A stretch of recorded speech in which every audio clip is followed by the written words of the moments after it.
மீண்டும் உங்களை நாம் சந்திப்பதிலே மிக்க மகிழ்ச்சி அடைகின்றோம். நான் இலங்கையில இருந்து பதுளை போதனா வைத்தியசாலையில இருந்து வைத்தியர் கிருஷான் வேதநாயகம்.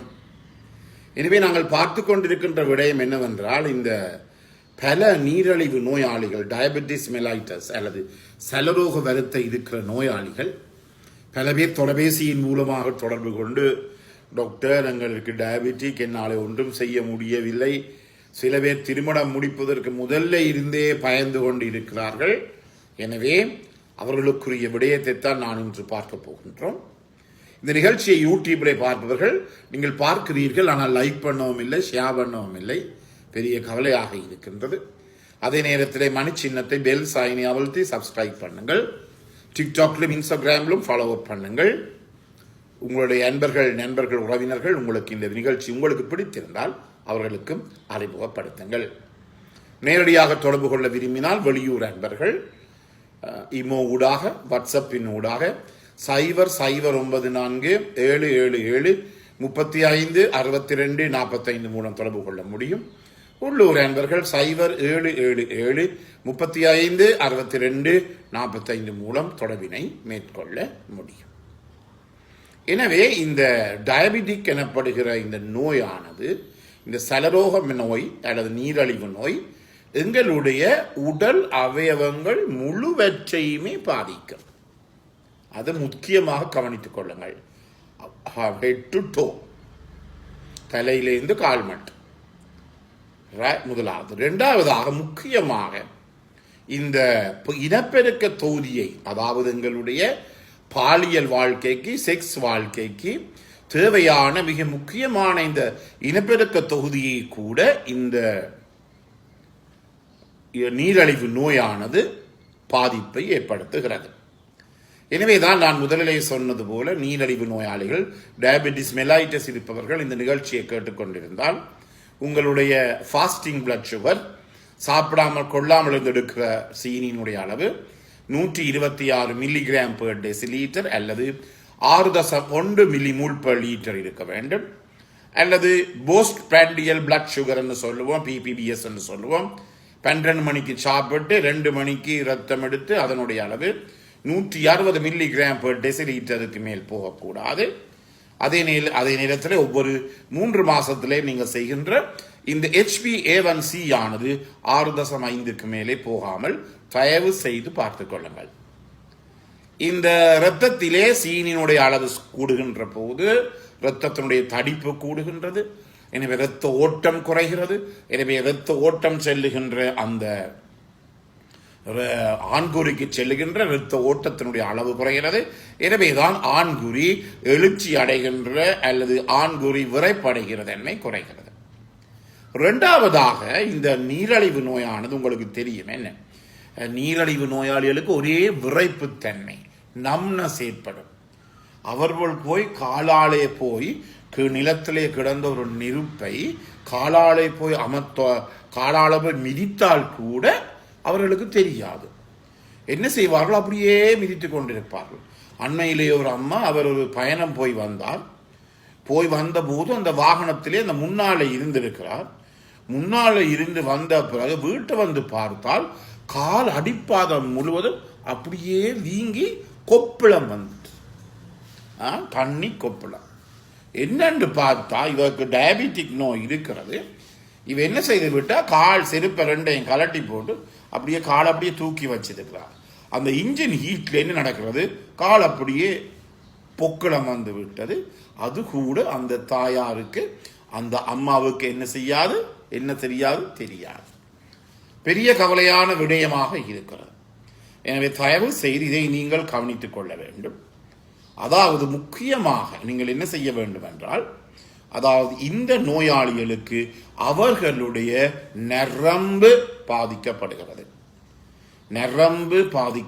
அதை நாங்கள் பல விதமான நரம்புகள் பாதிக்கப்படுகிறது. டயபெட்டிக் ஆட்டோனோமிக் நியூரோபதி என்று சொல்லுவோம். அவர்களுடைய நரம்பு பாதிக்கப்படுகின்ற படியினாலே என்ன நடைபெறுகிறது என்றால், அவர்களுக்கு எந்த உணர்ச்சியும் அவர்களுக்கு தெரியாது.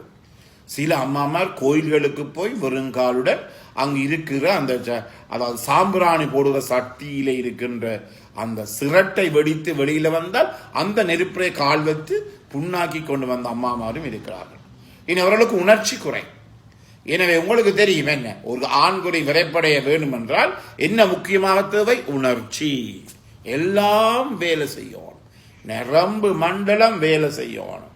நரம்பு மண்டலம் இல்லாவிட்டால் ஒன்றுமே நடக்காது. உங்களுக்கு தெரியும் என்ன, ஒரு பெண்ணை நாங்கள் பார்க்க வேண்டும். அந்த பெண்ணின் அழகானது எங்களுடைய கண்களின் மூலமாக, கண் நரம்புகள் மூலமாக மூளைக்கு எடுத்து சென்று அந்த மூளையில இருந்து அது பிறகு அங்கே இருக்கிற நரம்பு மண்டலத்திலே போய் தூண்டலை ஏற்படுத்தி அந்த தூண்டல் காரணமாக அங்கே இருக்கிற நரம்பு மண்டலத்திலே இந்த கணத்தாக்கங்கள் எல்லாம் எங்களுடைய ஆண்குறியை வந்தடைய வேண்டும். எனவே இந்த சர்க்கிட் ஆனது ஒரு பெரிய சர்க்கிட், நான் மிகவும் சுருக்கித்தான் சொன்னேன். இதிலே மாற்றம் ஏற்படுகிறது. என்றபடியினாலே இந்த டயபெட்டிஸ் நோயாளிகளுக்கு இந்த ஆட்டோனோமிக் நியூரோபதி என்று சொல்லப்படுகின்ற இந்த பிரச்சனை இருக்கின்ற போது, நரம்பு மண்டல பிரச்சனை நாங்கள் சாதாரணமாக தமிழிலே சொல்வதாக இருந்தால் நரம்பு தளர்ச்சி என்று சொல்லலாம். இந்த நரம்பு தளர்ச்சி பிரச்சனையானது என்ன நடைபெறுகிறது என்ற இதன் மூலமாக அவருடைய ஆண்குறியினுடைய விரைப்பு தன்மை குறைவடைகிறது. இதற்காக சில விட்டமின்கள், நரம்புகளை வலுவாக்குகின்ற விட்டமின்கள் இருக்கிறது. அவற்றை கட்டாயமாக எங்களுடைய இந்த நீரிழிவு நோயாளிகள் பாவிக்க வேண்டும். கூடுதலாக இந்த பச்சை கீரை வகைன்னு சொல்லும், பசலை கீரையாக இருக்கலாம், பொன்னாங்கானி கீரையாக இருக்கலாம், வெள்ளாரை கீரையாக இருக்கலாம், அல்லது கங்குன் கீரையாக இருக்கலாம். ஒவ்வொரு நாளும் தங்களுடைய உணவிலே அல்லது எங்களுடைய முருங்கைக்கீரை மிகவும் திறமையான ஒன்று, முருங்கை இலை. எனவே முருங்கைக்கீரை முருங்கை இலை இவை எல்லாவற்றையும் ஒவ்வொரு நாளும் ஒரு 3 நேரம் அவருடைய உணவிலே ஏதாவது ஒரு கீரை வகை இருக்க வேண்டும். இந்த கீரை வகையின் மூலம் இருக்கின்ற விட்டமின் காரணமாக நரம்பு தொகுதி வலுப்பெறக்கூடியதாக இருக்கும். எனவேதான் இந்த நீரிழிவு நோயாளிகளுக்கு மனைவி வந்து பக்கத்திலே படுத்தாலும் கூட அவர்களுக்கு உணர்ச்சியோ கிளர்ச்சியோ ஏற்படாததற்கு முக்கிய காரணம் என்ன? இதுதான். பல பேர் தொலைபேசி எடுத்து கவலைப்படுகிறார்கள். டாக்டர், எனக்கு ஒரு விதமான சென்சேஷனே இல்லை, உணர்ச்சியே இல்லாம கிடக்கிறது. காரணம் என்ன? அவர்களுக்கு இருக்கின்ற இந்த நரம்பு தளர்ச்சி. அது அவர்களுடைய பிழை இல்லை, அந்த நோயினுடைய தன்மை. எனவே இதை மேற்கொள்வதற்காகத்தான் நான் இந்த நிகழ்ச்சி தொடக்கத்திலேயே சொன்னேன், தயவு செய்து எந்த ஒரு டயபெட்டிக் நோயாளிகளும் தங்களுடைய இந்த சீனியினுடைய அளவை எப்போதுமே அவர்கள் எண்ணத்திலே வைத்திருக்க வேண்டும், கண்ட்ரோலிலே வைத்திருக்க வேண்டும். அது முக்கியமான ஒரு கடமையாக அவர்களுக்கு இருக்கிறது. கடைசியிலே 5 வருஷத்துக்கு பிறகு 10 வருஷத்துக்கு பிறகு நாங்கள் போய் கண்ட்ரோலுக்குள்ளே கொண்டு வருவோம் என்று சொல்லி போட்டு இருந்தால் ஆல்ரெடி டேமேஜ் ஆக்கர், ஏற்கனவே பாதிப்பு ஏற்படுத்தப்பட்டு விட்டது. மீண்டும் அதை எங்களாலே திருப்ப முடியாது. பல பேரை நான் கண்டிருக்கின்றேன். என்னிடம் கதைப்பவர்கள் வருபவர்கள் எல்லாம் அவர்களுக்கு ஏற்கனவே பாதிப்பு ஏற்படுத்தப்பட்டு விட்டது, அதற்கு பிறகுதான் ஓடி வருகிறார்கள். அதை அவர்கள் சொல்லுகிற கருத்து, டாக்டர் எங்களுக்கு இதை பற்றி ஒன்றும் தெரியாது டாக்டர். அது உண்மையாகவும் இருக்கும். டாக்டர், இதை பற்றி எங்களுக்கு ஒன்றுமே தெரியாது டாக்டர். நீங்கள் கதைத்த பிற்பாடுதான் இப்படி பிரச்சனை இருக்கின்றது என்று எங்களுக்கு தெரியும்.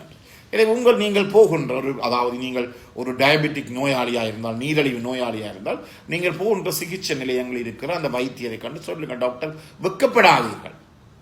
இது பெண்களுக்கும் இருக்க, நீரிழிவு நோய் இருக்கிற பெண்களுக்கும் கூட இந்த செக்ஷுவல் உணர்ச்சியானது மிகவும் குறைவாக இருக்கிறது. செக்ஷுவல் டிசைர்ஸ் சொல்லுவோம், அல்லது செக்ஷுவல் லிபிடோ என்று சொல்லுவோம், இது குறைவாக இருக்கிறது. எனவே அங்கு இந்த கிளினிக்கில் உங்களை பார்க்கின்ற அந்த வைத்தியிடம் கட்டாயமாக இதை நீங்கள் சொல்லுங்கள்.